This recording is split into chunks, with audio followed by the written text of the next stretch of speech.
بچوں کو عبارت کے عنوان تک لے جانے کے لیے اور ان کی کتابیں کھلوانے سے پہلے آپ ایک موضوع تمہید اٹھائیں گے، عبارت کے عنوان کا اعلان کریں گے اور پھر کتابیں کھلوائیں گے۔ تمہید اٹھانے کے لیے درج ذیل نکات پیش ہیں، تاہم یہ حرف آخر نہیں ہیں۔ بہتر سے بہتر تمہید کے لیے آپ کی فکری جستجو جاری رہنی چاہیے۔ درج ذیل سوالات کی مدد سے تمہید اٹھائیں۔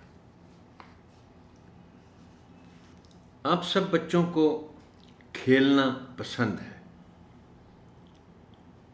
کون کون سے کھیل ہیں جن کے لیے آپ کو پارک یا گراؤنڈ میں جانا پڑتا ہے؟ اب اس سوال کے جواب میں بچے مختلف کھیلوں کے نام بتائیں گے۔ آپ کا اگلا سوال ہے کہ کون کون سے کھیل ہیں جو آپ گھر کے اندر ہی کھیل سکتے ہیں؟ پھر آپ پوچھیں گے کہ گھر کے اندر کھیلا جانے والا وہ کون سا کھیل ہے جس کے لیے کوئی سامان نہیں چاہیے، جو فوراً شروع کیا جا سکتا ہے اور جس میں ہلکی پھلکی جسمانی ورزش بھی ہو جاتی ہے۔ اب اس سوال کے جواب کے لیے بچے کچھ وقت کے لیے یقیناً سوچیں گے۔ اچھا، میں یہاں آپ کو ایک دلچسپ بات بتانا چاہوں گا۔ دیکھیے، بچے ظاہر ہے بڑے ذہین ہیں اور یہ دوسری جماعت کے بچے ہیں۔ ان کو کلاس کے شروع میں نہ صحیح مگر جلد ہی ایک اندازہ تو ہو جاتا ہے کہ کسی نئے باب کا آغاز کرنے سے پہلے بند کتابوں کے ساتھ آپ ان کے ساتھ جو گفتگو کرتے ہیں وہ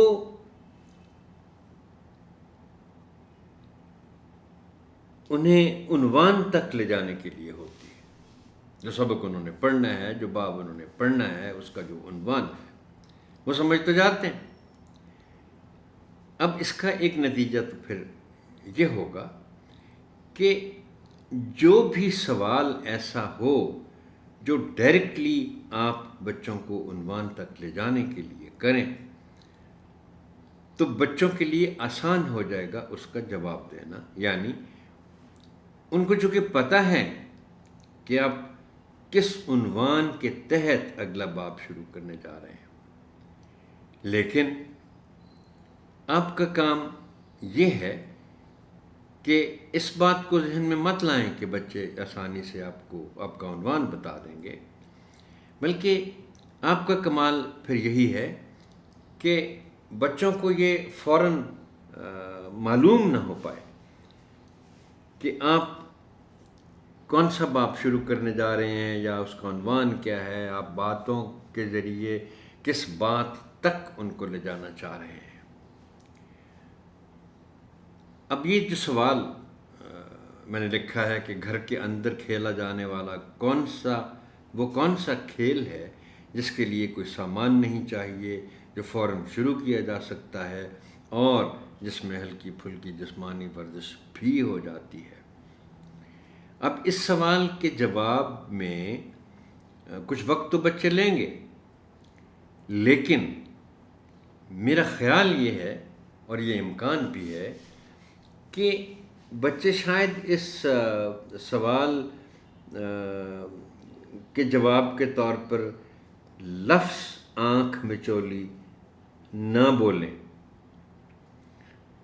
وہ ہو سکتا ہے کچھ بچے کہیں کہ ہائیڈ اینڈ سیک ہوتا ہے۔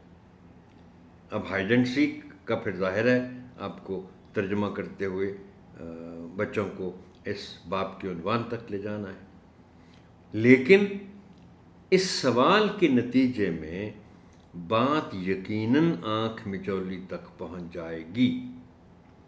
اب اگر بچے کچھ ہائیڈ اینڈ سیک بھی کہتے ہیں تو پھر لازماً آپ کو یہ بتانا پڑے گا یا ان سے پوچھنا پڑے گا کہ بھئی کیا آپ کو معلوم ہے کہ ہائیڈ اینڈ سیک کو اردو میں کیا کہتے ہیں؟ تو بات یقیناً آنکھ میں چولی تک آ جائے گی۔ اسی لیے پھر آپ کا جو آخری سوال ہے وہ یہ ہوگا کہ اچھا آنکھ میں چولی ہے تو پھر آنکھ میں چولی کا دوسرا نام کیا ہے؟ دوسرا نام وہ چونکہ عام طور پر اب استعمال نہیں ہوتا، لیکن پھر بھی ان کو بتانا ضروری ہے کہ آنکھ میں چولی کا دوسرا نام لکن میٹی ہے۔ درجہ بالا سوالات پر مبنی گفتگو کے نتیجے میں بچوں کو باپ کے عنوان تک لے جائیں۔